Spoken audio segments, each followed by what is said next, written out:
Last week, in providing an initial response to Bill 15, I told you that we would need more time to go through this bill in order to provide a full analysis. The government offered us no meaningful consultation on the bill and provided us with no information about the bill's content prior to it being introduced. As a result, we were unable to comment on the specifics. We have now done further analysis and are prepared to offer more detailed critique. And it would be great that I could tell you that our analysis has resulted in some concerns being alleviated. I cannot, however, tell you that today. In fact, our analysis has determined that this bill is much more problematic than originally assessed. There are three fundamental flaws with this bill and a number of significant process concerns.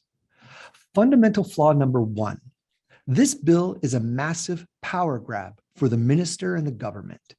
In the current model of governing the teaching profession, there were several groups and individuals who had roles in regulating and policing teachers, police and social services, school boards, superintendents, the association, the registrar, and the minister.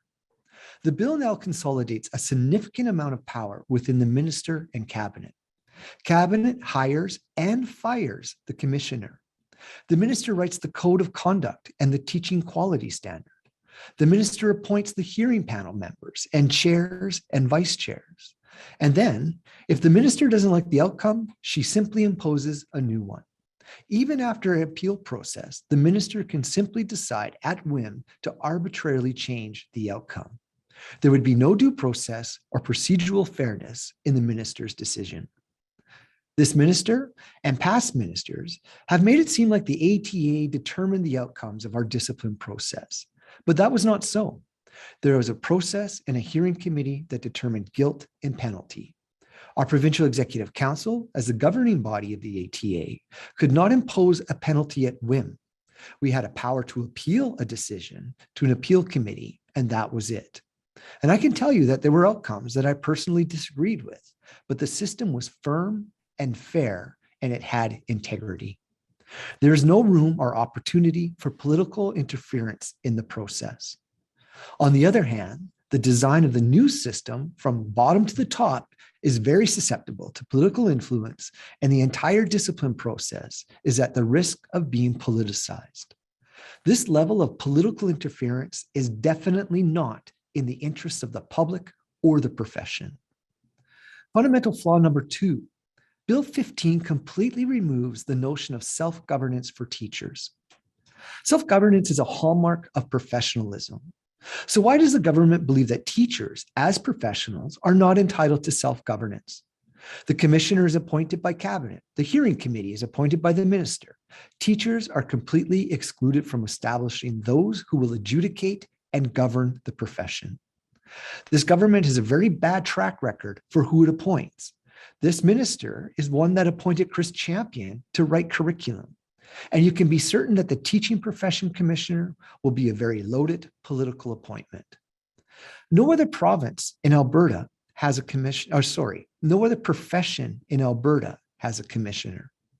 The premier and the minister claim that the model for teachers is so unlike models for other professions, yet no other profession in Alberta has this model. They all have models of self-governance. So why is it that the government singles out teachers as the only profession not allowed to govern itself? Unfortunately, there's a long history here and elsewhere of teachers needing to fight for their status and independence as professionals. Historically, teachers have been regarded as a group that needs to be managed and needs to be controlled way more than any other profession. And this is a continuation of that. Fundamental flaw number three. The government has adopted a BC model for regulating teachers. The government, as key justification for this bill, has repeatedly said that Alberta is the only province that uses teachers' unions for regulating the profession. This is not true. Manitoba, New Brunswick, Newfoundland and Labrador, as well as 3 territories, all have teacher organizations involved in the regulation of teacher conduct. But the use of a commissioner is only used in British Columbia.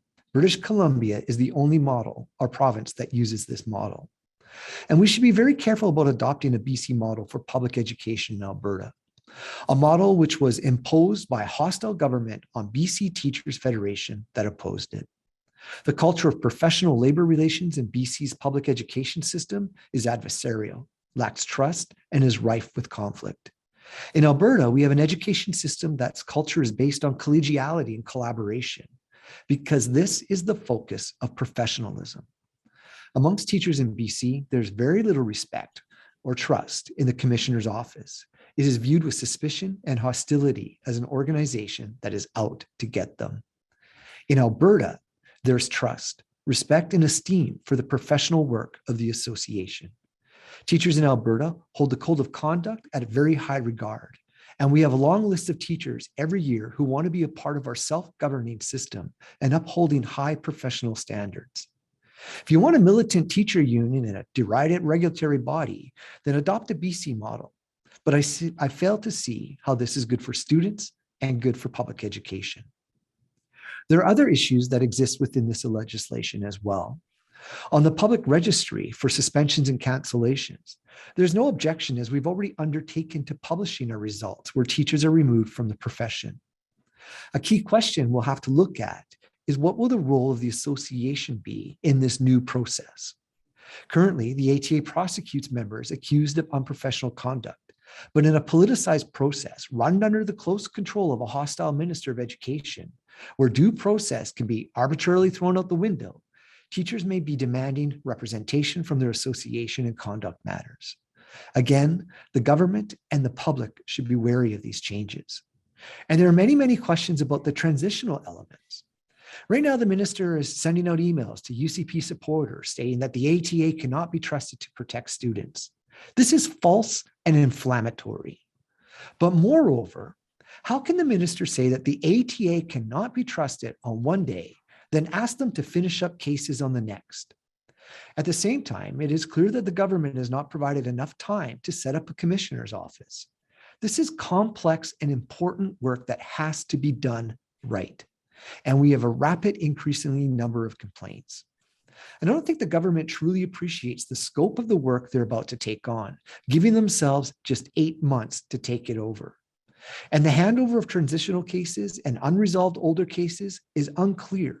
And with many complicating factors, it jeopardizes public safety.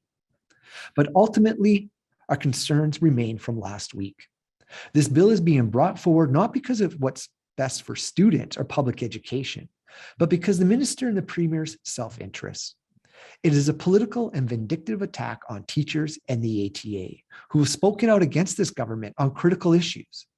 And inevitably, this is a move that is likely to be bumbled and fumbled like so many other things from this minister. To recap, there are 3 fundamental flaws: a massive power grab by the minister, the removal of self-governance for teachers, and the adoption of a model used only by a province that has notoriously bad relations with its teachers. If we can't trust the government to get curriculum right, how can we trust them to get this right?